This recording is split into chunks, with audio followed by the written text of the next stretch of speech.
नमस्कार भारत, आप देख रहे हैं एनबी न्यूज और मैं हूं आपके साथ पवन पांडे। खबर की शुरुआत करते हैं। अफगानिस्तान के काबुल में मंगलवार को तेज धमाका हुआ।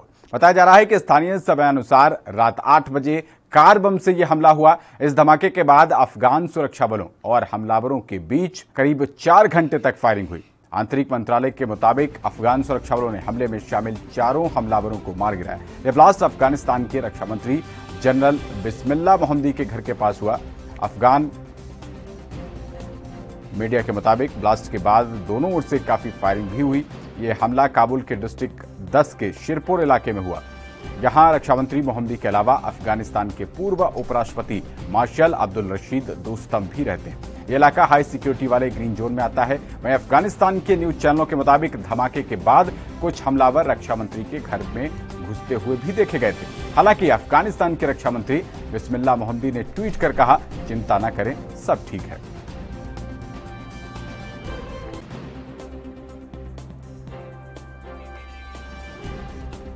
तो खबरों में आगे बढ़ते हैं। भारत और चीनी सैनिकों के बीच 2020 में पूर्वी लद्दाख की गलवान घाटी में हुए खूनी संघर्ष जो हुआ था, उस संघर्ष में दोनों ओर के सैनिकों को नुकसान पहुंचा था और दोनों तरफ के सैनिक मारे गए थे। हालांकि इस समय चीन ने अपने मारे गए सैनिकों की संख्या पुष्टि नहीं की थी। अब एक चीन के टीवी चैनल ने गलवान घाटी में हुए संघर्ष का नया वीडियो जारी किया है।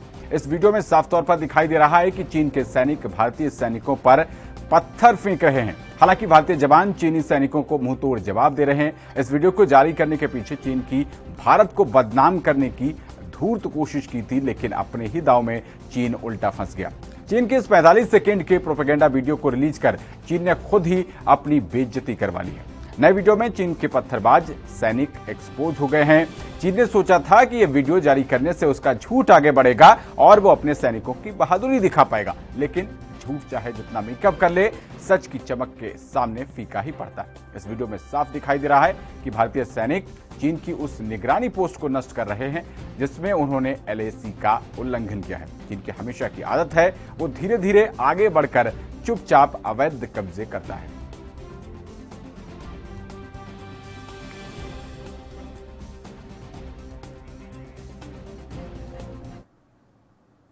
तो वहीं भारत के star javelin thrower Neeraj Chopra ने शानदार प्रदर्शन करते हुए टोक्यो ओलंपिक के फाइनल में जगह बना ली है। नीरज ने क्वालिफिकेशन राउंड में 86.65 मीटर दूर भाला फेंका। इस प्रदर्शन के बाद उनसे मेडल की उम्मीद बढ़ गई है। तो नीरज ने पहले ही प्रयास में क्वालिफाई किया है और भारत के स्टार जैवलिन थ्रोअर ने पहले ही प्रयास में कमाल का थ्रो किया है। उन्होंने 86.65 मीटर दूर भाला फेंका है। इसी के साथ वो फाइनल में प्रवेश कर गए। बता दें कि फाइनल में सीधे प्रवेश पाने के लिए 83.50 मीटर का थ्रो होना चाहिए। नीरज अब 7 अगस्त को फाइनल मुकाबला खेलेंगे। हरियाणा के पानीपत में जन्मे नीरज किसी विश्व स्तरीय एथलेटिक्स चैंपियनशिप में स्वर्ण पदक जीतने वाले दूसरे भारतीय एथलीट हैं। उन्होंने 2016 में पोलैंड में हुए IAAF U20 विश्व चैंपियनशिप में 86.48 मीटर के जूनियर रिकॉर्ड के साथ स्वर्ण पदक जीतकर ये उपलब्धि हासिल की थी।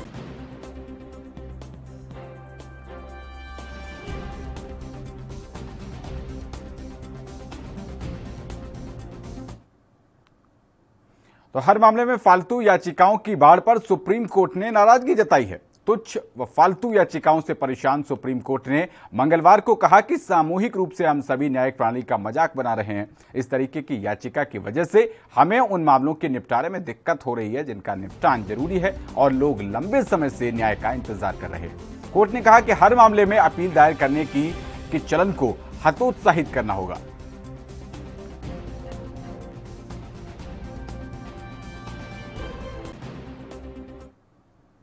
आगे बढ़ते हैं, कोरोना की बात करते हैं। कोरोना महामारी और अन्य कारणों से अनाथ हुए बच्चों का सहारा बनने के बाद उत्तर प्रदेश की योगी आदित्यनाथ सरकार अब बेसहारा महिलाओं का भी सहारा बनने जा रही है। कोरोना काल में बेसहारा हुई महिलाओं की आर्थिक मदद के लिए उत्तर प्रदेश सरकार ने खाका तैयार कर लिया है। जल्द ही इसे योगी कैबिनेट की मंजूरी मिलने की उम्मीद है। इस योजना के तहत गरीब बेसहारा महिलाओं को सरकार 2000 रुपए प्रति महीना प्रदान करेगी।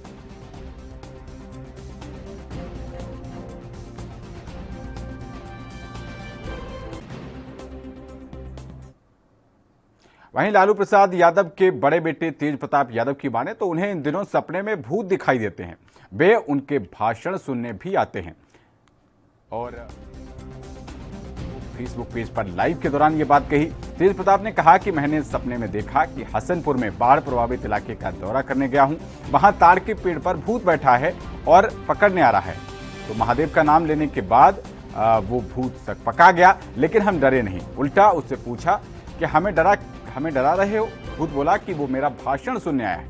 तेज प्रताप ने यह भी कहा कि लोग उनसे कहते हैं कि आप भाषण देते हैं तो लगता है कि लालू बोल रहे हैं। मेरे सपने में मेरे बारे में लोग सपने भी देखने लगे हैं। तेज प्रताप ने कहा कि हमने गरीबी नहीं देखी, संघर्ष नहीं किया, सब कुछ बना बनाया मिल गया। हमारे पिता हमारे आदर्श हैं।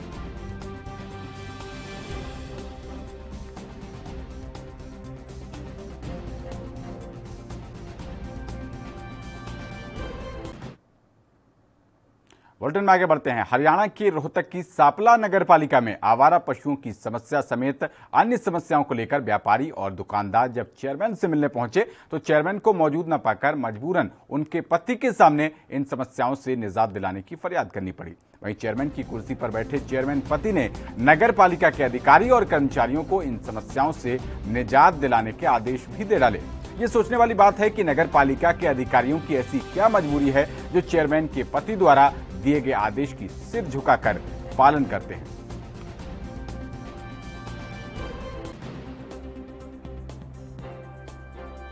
कई महीने से हमारी मंडी के अंदर आवारा पशुओं का बुरा हाल हुआ है। रोज एक्सीडेंट होते हैं हमारी मंडी के अंदर। कभी कोई बच्चा लपेटे में आ जाता है, कोई बुजुर्ग आ जाता है। कई दुकानों के शटर को भी काफ़ी नुकसान हो चुका है और कभी भी जान की हानि भी हो सकती है।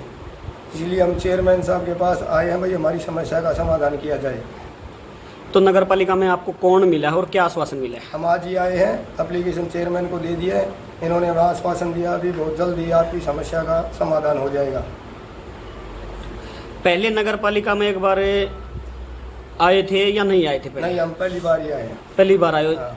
गौशाला वाले गऊ पकड़ने गए थे ना मंडी के अंदर। अच्छा। उनके साथ कुछ मंडी के व्यापारी उन्होंने ये कहा तो आप किस लिए पकड़ रहे हो, क्यों पकड़ रहे हो, वो क्या कारण था? हमारी नॉलेज में नहीं है ऐसी कोई बात।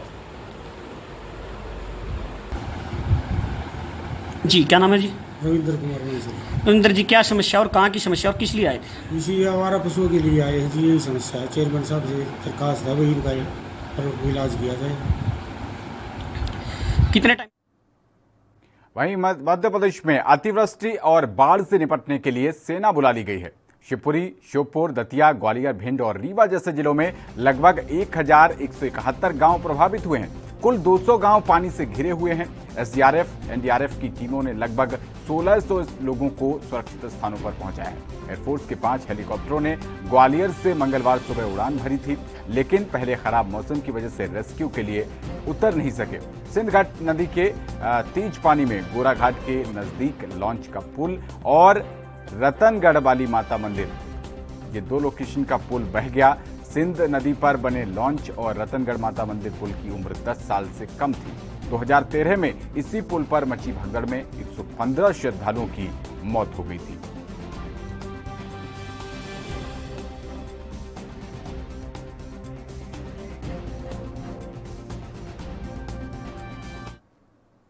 तो वक्त हो गया एक छोटे से ब्रेक का। खबरें लगातार जारी हैं, बने रहिए एनबी न्यूज के साथ।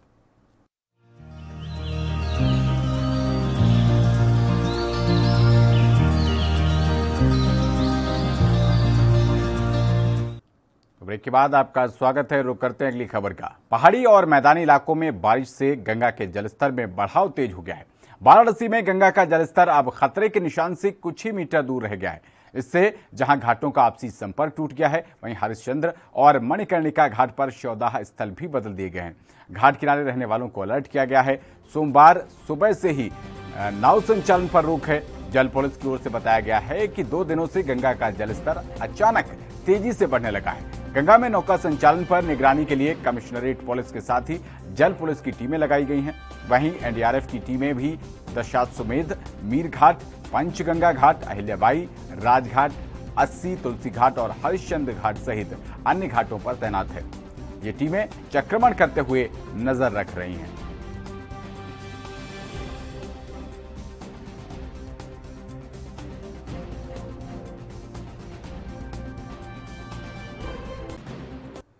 6 सेंटीमीटर पानी रोज आ रहा है जी, डेली अच्छा डेली आरती पहले वहाँ पे होती थी, अब कहाँ हो रही है? आरती अब उस पे होती है, मंच है ना उसके ऊपर होता है। पहले कहाँ होती थी? पहले एसी पे होता था, यहाँ बैठे हैं एसी के नीचे होता है। अब जगह ही नहीं है, पब्लिक ज्यादा है। क्यों? पब्लिक ज्यादा है, जगह नहीं मिलता है, इसीलिए उस पे हो जाता है, बालकनी पे हो जाता है। क्यों आरती का स्थान क्यों बदला? अब भाई पब्लिक ज्यादा हो जाता है, बहुत ज्यादा भीड़ हो जाता है, मेंटेनेंस नहीं हो पाता है, यहाँ मेंटेनेंस नहीं हो पाता है। मतलब पानी बढ़ने से पानी हाँ पानी बढ़ने से जगह कम पड़ जाता है, इसीलिए आरती जगह बदला जाता है। क्या नाम है आपका? जी मनीष साहनी। मनीष, कैसे आप लोगों का घर तो चल रहा है? देखिए इस समय नौका संचालन गंगा का जलस्तर बढ़ जाने से बंद हो गया है। अभी तो देखिए पूरे नाविक समाज जो है गंगा किनारे 80 से लेकर राजघाट जितने नाविक समाज है चलाने वाले, वो अभी कोरोना का मार झेल ही नहीं पाए थे कि गंगा का जलस्तर बढ़ गया। उसके बाद शासन प्रशासन से ये आदेश आया कि नौका संचालन पूर्ण रूप से प्रतिबंधित है, जिसकी वजह से हमारे समाज में जो रोज कमाने खाने वाले हैं उनके जीविका को संकट पड़ गई है। दोहरी मार झेल रही है हमारी समाज, और ना ही शासन प्रशासन से कोई राहत मिल रहा है, न सरकार से मिल रहा है, जिसकी वजह से हमारे समाज में बहुत ही ऐसा स्थिति हो गया कि घर में चूल्हे। आगे बढ़ते हैं। यूपी के महोबा के पचपहरा गांव में संचालित वैक्सीनेशन सेंटर में वैक्सीन लगवाने के विवाद में प्रधानपति और उसके परिजनों द्वारा ग्रामीणों के साथ रास्ते में मारपीट किए जाने का मामला सामने आया है। इसके बाद प्रधान के परिवार द्वारा वैक्सीनेशन सेंटर में भी मारपीट का मामला सामने आया।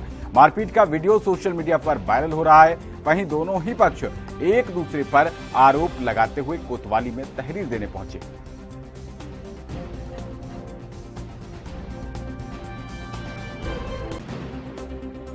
कुछ नहीं, वैक्सीन लग रही थी वहाँ। हम गए तो हमने कही हमारी भाभी यार 8 बजे की बैठी वहाँ, शाम के 4 बज रहे थे। तो भाभी यार लौट गई, भैया कहते वहाँ तो लग रही, तो भाभी आप जाओ। हमने कि 1 आध दिन फिर लगेंगे, लग जाएंगे। तो हम गए वहाँ, मैं भैया 8 बजे के बैठे अपने अपने हाथ मन के लगा रहे थे नंबर। हमने हमारी भाभी का नंबर लगा देते यार, 8 बजे की बैठी कम से कम। तो कुछ नहीं, उनका भैया छोटा वाले गाड़ी गलन करने लगे। हमने कहा यार भैया गले आना यार, हमने कही कोई दिक्कत नहीं लग रही, न लगन दू। तब इतनी बात में आ गए प्रधान जी, वर्तमान प्रधान है जो, वो आ गए। वो कहते भैया यार नहीं लगी तो अबे लग जाएगी, तुम घर जाओ। हमने उनकी बात मानी, घर चले गए। तो फिर इनके ये छोटा भैया और ये बड़ा वाला आया घर से, डंडा लेके आया। तो रास्ते में हम तो लिपटे गए। तुमने हमारी भाजी कालर पकड़ी। हमने यार भैया पहले पूछ लो आप भैया से जाके, ला कालर पकड़ी नहीं पकड़ी। तो कुछ नहीं, लिपटे आ गए। तो फिर हम मुंह में डंडा भी मार दिया, तो हम भी लिपटे आ गए। फिर ये 2 लोग वैक्सीनेशन चल रहा था ग्राम पचपहरा में, पंचायत भवन में। मुझे अवगत भी कराया कल एनएम ने कि प्रधान जी आपकी उपस्थिति अनिवार्य है, तो स्टाफ कम है तो आप 1-2 लोग दे दीजिए अपने, तो वो नंबर चढ़ाते रहेंगे।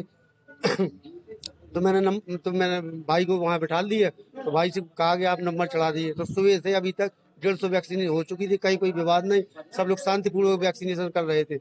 ये धीरज नाम का लड़का आया दारू पी के, इसने कहा कि मेरा नंबर पहले लगाओ। तो भाई ने कहा कि तुम्हारा नंबर ऐसे ही लगेगा, सब लोग बैठे हैं गाँव के, और नंबर से ही नंबर आपका लगेगा। वो गाली गलौज करने का, वहाँ भैंसबाजी करने लगा बाहर। के दृष्टिगत रखते हुए पचपहरा उसमें वैक्सीनेशन का काम चल रहा था, जिसमें ग्राम प्रधान के द्वारा वहाँ लाइन लगवा करके वैक्सीनेशन कराया जा रहा था। उसी में एक पक्ष के द्वारा लाइन लगाने को लेकर के वाद विवाद हुआ, जिसमें आपस में दोनों पक्षों में मारपीट हुई है। उसके बाद इसका एक वीडियो भी वायरल हुआ है, दोनों पक्षों का संज्ञान में लिया गया है, आगे की विधिक कार्रवाई की जाए। तो खबर है पंजाब से है, जहां लुधियाना में भाजपा की बैठक के बाहर किसानों ने मंगलवार को जमकर हंगामा किया। होटल नागपाल के बाहर दोनों पक्षों ने एक दूसरे के खिलाफ नारेबाजी की। इस दौरान टकराव के हालात बन गए। पुलिस बीच बचाव करने का प्रयास करती रही। इससे पहले भाजपा महिला मोर्चा की कार्यकारिणी की बैठक को लेकर पुलिस ने सुरक्षा कड़ी कर दी थी। किसानों के विरोध को देखते हुए भारी पुलिस फोर्स तैनात की गई थी। भाजपा महिला मोर्चा की राष्ट्रीय महामंत्री सुखप्रीत कौर बैठक करने पहुंची थी।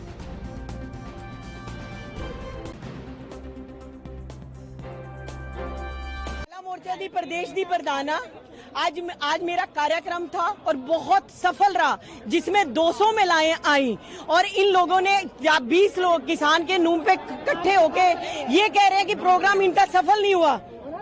हमारा प्रोग्राम सफल हुआ है और सफल होते रहेंगे।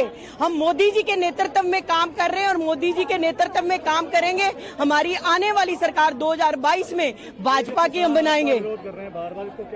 ये किसान है ही नहीं जी, एक किसान नहीं है, कुछ लोगों ਨੂੰ ਫੜ ਕੇ ਲਿਆਏ ਹੋਏ ਆ। ਅਸੀਂ ਕਿਸਾਨਾਂ ਦੀਆਂ ਬੇਟੀਆਂ, ਮੈਂ ਖੁਦ ਕਿਸਾਨ ਦੀ ਬੇਟੀ ਆ। ਮੇਰੇ ਤੋਂ ਪੁੱਛੋ ਇਹ ਕਿਸਾਨ ਨੇ 20 ਬੰਦੇ ਇਕੱਠੇ ਹੋ ਜਾਂਦੇ ਔਰ ਇੱਕ ਮੈਨੂਪੂਲੇਟ ਕਰ ਦਿੰਦੇ ਆ ਕਿ ਅਸੀਂ ਇਹਨਾਂ ਦਾ ਕਾਰਜਕ੍ਰਮ ਸਫਲ ਨਹੀਂ ਹੋਣ ਦਿੱਤਾ। ਸਾਡੇ ਸਾਰੇ ਕਾਰਜਕ੍ਰਮ ਸਫਲ ਹੁੰਦੇ ਨੇ, ਇਹ ਝੂਠੇ प्रचार करते हैं।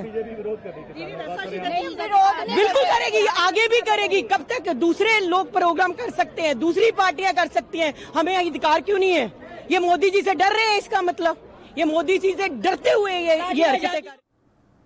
तो यहाँ पर एक बहुत छोटे से ब्रेक के लिए खबरों का सिलसिला लगातार जारी है। बने रहिए एनबी न्यूज के साथ।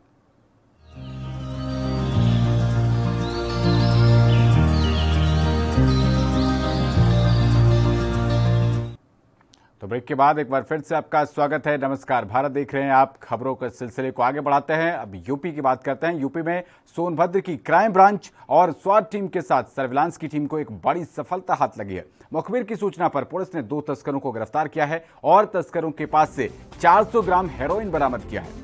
मामले का खुलासा करते हुए अपर पुलिस अधीक्षक विनोद सिंह ने बताया कि वाराणसी शक्तिनगर मार्ग के मधुपुर स्थित आमडीह गांव से इन दोनों तस्करों को गिरफ्तार किया गया है और इनके पास से 400 ग्राम हेरोइन बरामद हुई है।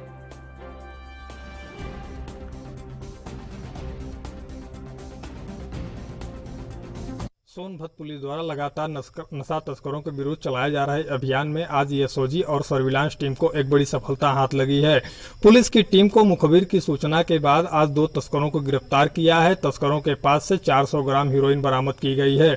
इस पूरे मामले का खुलासा एडिशनल एसपी विनोद सिंह ने राउटरगंज कोतवाली में प्रेस वार्ता कर मामले का खुलासा किया है।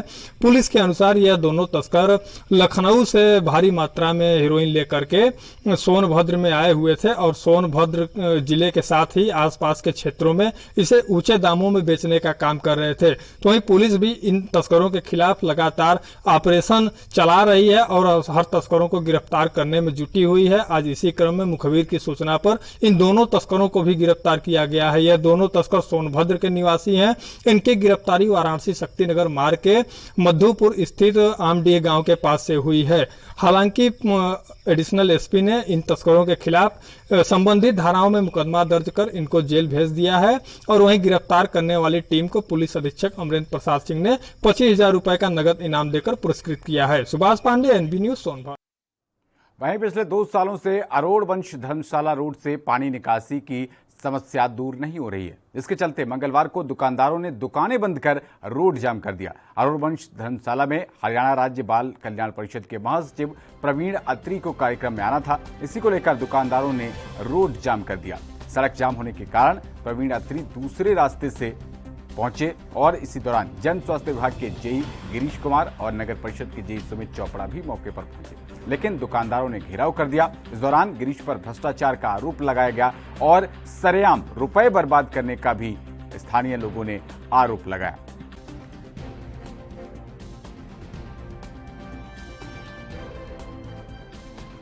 से पाइपलाइन फिर एक और इन्होंने धर्मशाला रोड पर डाल के स्नेहास आश्रम रोड पर डाल दी, जो भी बिल्कुल बीच में ही पड़ी है। तो किसी प्रकार की पानी निकासी का इन्होंने समाधान भी नहीं किया और ऊपर फिर इन्होंने रोड बना दिया।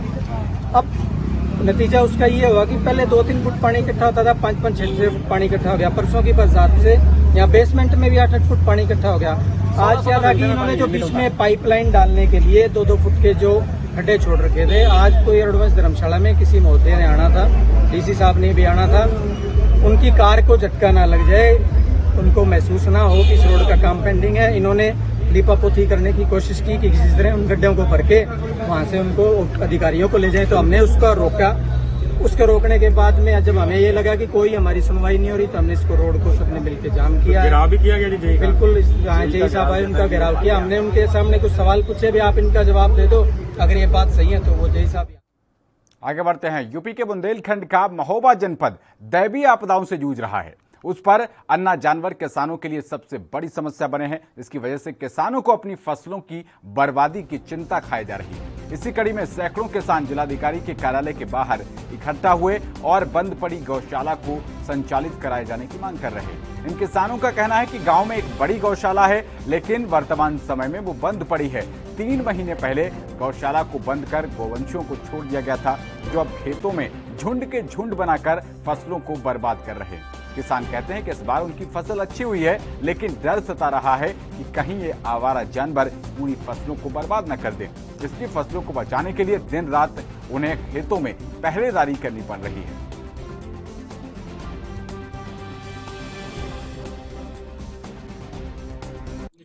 देखिए, बरसात का मौसम शुरू हो गया है और हमारे जो पशु हैं, अन्ना पशु हैं, वो कई स्थानों पर जो है वो पेड़ के नीचे आने स्थानों पे दिख रहे हैं और कई जगहों पे जो है वो हमारी गौशालाएं या अन्य जगहों पे बरसात के कारण पानी भी जमा होने की स्थिति पैदा हो रही थी। तो इसके लिए एक बृहद बैठक पिछले 3 दिनों में की गई है और एक अभियान चलाया जा रहा है पूरे जनपद में कि जितने भी हमारे अन्ना पशु हैं सभी अपनी अपनी गौशालाओं में पहुंच जाएं और सभी गौशालाओं में जो बेसिक व्यवस्थाएं हैं उसको देख लिया जाए, कहीं पे भी जल जमाव की स्थिति ना हो, कहीं पे कीचड़ की स्थिति ना हो, भूसे की पर्याप्त व्यवस्था रहे। तो इसके लिए अभियान चलाया जा रहा है। उसी के क्रम में मुझे लग रहा है कि एक ग्राम पंचायत से लोग आए हैं कि वहाँ पे अभी भी गौशाला का संचालन जो है प्रॉपरली नहीं हो रहा है, वहाँ टीम भेज दी गई है, जल्द से जल्द इसको भी करें।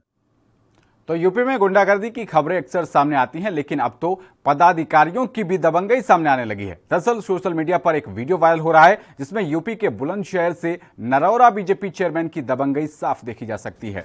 हुआ कुछ यूं कि जैसे ही नगरपालिका चेयरमैन विवेक वशिष्ठ टोल पर पहुंचे और टोल कर्मियों ने उनसे टोल मांगा, तो ये बात चेयरमैन को बर्दाश्त नहीं हुई और चेयरमैन ने टोल कर्मी को थप्पड़ जड़ दिया। जिसके बाद टोल प्लाजा कर्मचारियों ने थाना नरौरा में चेयरमैन के खिलाफ तहरीर दी। बहरहाल पुलिस ने वीडियो को संज्ञान में लेकर आगे की कार्रवाई शुरू कर दी है।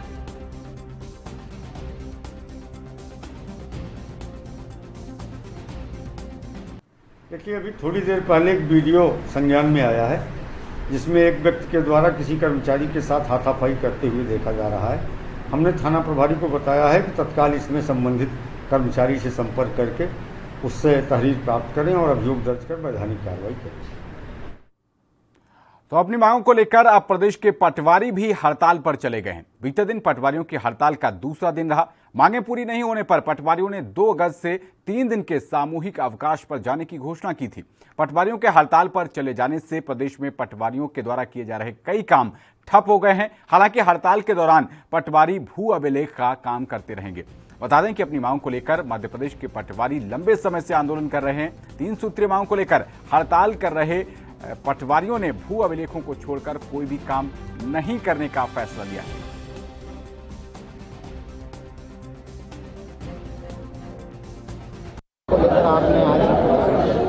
पटवारी संघ की 2007 से एक लंबित मांग चली आ रही है, ग्रेड पे 2100 से 2800 करने की प्रमुख मांग हमारी वही है। उसके बाद में हमारी सेकंड मांग है हमारे पटवारी साथियों को गृह जिलों में ट्रांसफर। ये 2 मांगे हैं जो हमारी चली आ रही हैं। इसको लेकर हम लोगों ने आंदोलन शुरू किया है और विगत 6 जुलाई से हम लोग लगातार आंदोलनरत हैं। इसमें हमने सारा ऐप को लॉग आउट किया है। 5 तारीख से हम लोग वेब जेएस का बहिष्कार कर रहे हैं। 2 तारीख से 4 तारीख तक हम लोग सामूहिक अवकाश पर भी हैं और उसी तारतम्य में 3 तारीख को रैली निकाली गई है। शासन को बार बार हमारी तरफ से प्रयास किया गया है कि हम भरपूर मौका दिया जाए कि वो हमारी मांगों को समय पर मंजूर करें। पेंडिंग आपकी डिमांड 2007 से 2000 कितनी बार आपने प्रयास किया? हर 2-3 साल में हम लोग लगातार प्रयास करते आ रहे हैं। कई बार लिखित आश्वासन, मौखिक आश्वासन भी दिया गया, परंतु मांगे आज तक हमारी। बात में मेरे साथ इतना ही। देश और दुनिया की तमाम अहम खबरों के लिए बने रहिए एनबी न्यूज के साथ। नमस्कार।